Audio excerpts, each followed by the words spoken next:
पूर्व विधायक कल्याण सिंह गौरे जी की माता जी का स्वर्गवास हो गया था। आज उनके परिवार में कार्यक्रम था, उस कार्यक्रम में शामिल होने आया था।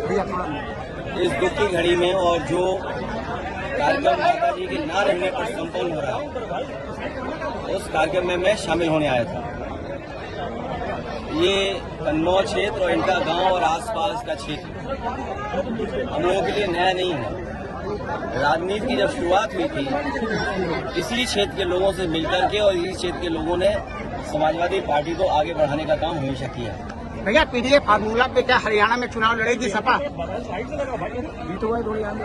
ये कहाँ चुनाव लड़ना है ये पार्टी तय करेगी और भविष्य में समाजवादी पार्टी राष्ट्रीय पार्टी कैसे बने उस दिशा में समाजवादी कार्यकर्ता नेता हम लोग लगातार काम करते रहेंगे। भैया कल मुख्यमंत्री ने कहा है लाल टोपी वालों के काले कारनामे अब सामने आ रहे हैं, क्या कहेंगे?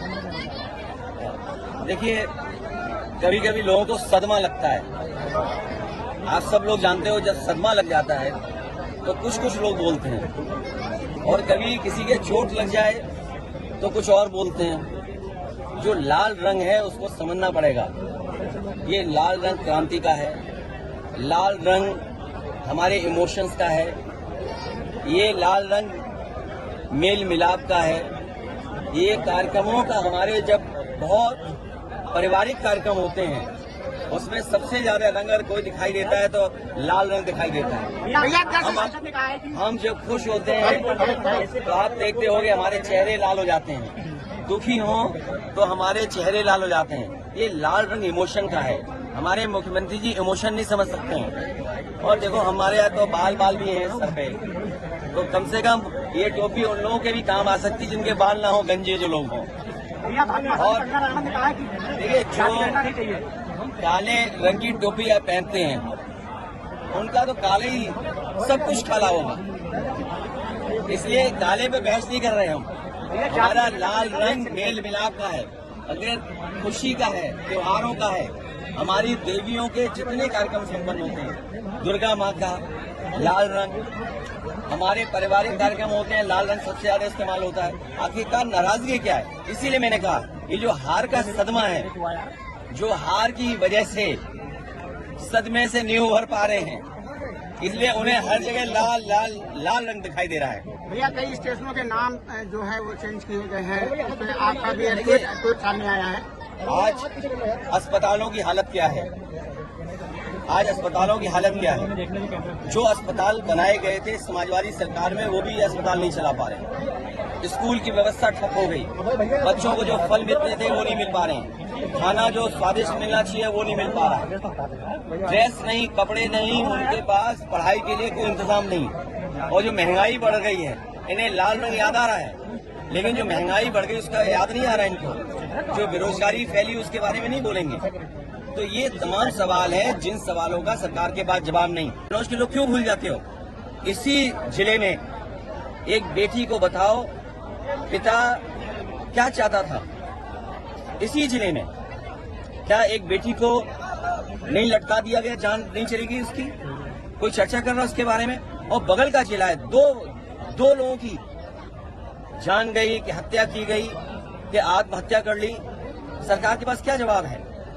सरकार के पास कोई जवाब हो तो बताए सरकार। और यहाँ पर इसी जिले में क्या बेटी को एक फांसी पर नहीं लटका दिया गया? उसके परिवार वाले क्या संतुष्ट हैं उससे, जांच से? और केवल यही नहीं, 2 जिले नहीं, पूरे उत्तर प्रदेश में देख लो, हर दिन घटना हो रही है बेटी के ऊपर। छोटी छोटी बालिकाएं हैं, उनके साथ घटनाएं हो रही हैं। सरकार क्या कर रही है आखिरकार?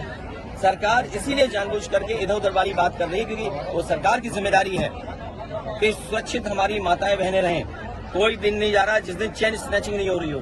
सीसीटीवी में हम लोग देख रहे हैं, लगातार वो घटनाएं मिल रही हैं, सूचनाएं मिल रही हैं। आप देखिए, पूरे उत्तर प्रदेश में जो हमारे व्यापारी हैं उनके यहाँ लूट हो रही। सुल्तानपुर में करोड़ों रुपए की लूट हो गई। सरकार क्या सो रही थी? सोचिए, दिन दहाड़े लूट हो गई। सीसीटीवी में कैद है, हर कैमरे पे चल रहा है, हर न्यूज चैनल पे चल रहा है। और उसके बाद ऐसा ही नहीं घटना और नहीं हुई है उत्तर प्रदेश में, और जिलों से भी खबरें आ रही है कि जहाँ पर घटना इस तरह की लूट की हुई है। तो सरकार क्या सो रही है? क्या करेगी सरकार? अयोध्या में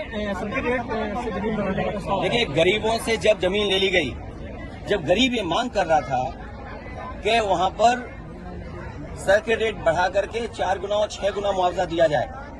तो सरकार ने वहां का न सर्किट रेट बढ़ाया, न किसानों को मुआवजा देने के लिए वो इंतजाम नहीं किया। और जब बड़े लोगों ने, कारोबारियों ने और खासकर बीजेपी के लोगों ने जमीन ले ली, बीजेपी के लोगों को मुनाफा मिले, वो ज्यादा पैसा कमाए, गरीब जो जानकार नहीं था, उसको जानकारी नहीं थी, वो सस्ते में जमीन बेच गया, सस्ते में ले ली। और अब जब जमीनें बीजेपी के लोगों के पास पहुंच गई, बड़े कारोबारियों के पास जमीन पहुंच गई, तो सर्किट रेट बढ़ाया जा रहा जिससे उन्हें मुनाफा ज्यादा हो।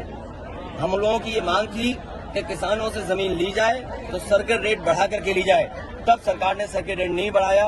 गरीब हमारा किसान वो समझ नहीं पाया, उसकी जमीन जब बीजेपी वालों ने दूसरों को बिकवा दी, खुद खरीद ली, उसके बाद उनको मुनाफा पहुंचाने के लिए सर्किट रेट बढ़ाया जा रहा है। मैं इस पे कुछ नहीं कहूँगा, इसमें बीजेपी के लोग अपनी सफाई दें। और याद रखना, बीजेपी वाले कई बार रणनीति अपनाते हैं कि अपने लोगों से कुछ ऐसी बात कहलवाते हैं। मैं आपसे कह रहा हूं कि किसी भी तरह का धार्मिक, किसी भी धर्म का अपमान नहीं होना चाहिए। हमारे मुख्यमंत्री को नहीं देखा, बांग्लादेश में चिंतित है, देश के प्रधानमंत्री को चिंतित होना चाहिए। और जब देश की सरकार ये कहती है कि पॉलिटिकल पार्टीज जवाब न दे जनता में, अपने विचार न रखें, क्योंकि ये सरकार के जिम्मेदारी बनती है, वो लिहाज विपक्ष के लोग कर रहे हैं, लेकिन ये लिहाज भारतीय जनता पार्टी के लोग नहीं कर रहे हैं। सरकार इनकी, प्रधानमंत्री इनका, विदेश मंत्री इनका, तो किसने रोका है कि सुरक्षित न लोग रहें? जिम्मेदारी किसकी? और विपक्ष को कहा जाता है कि फॉरेन मैटर्स में आप कुछ बोल नहीं सकते।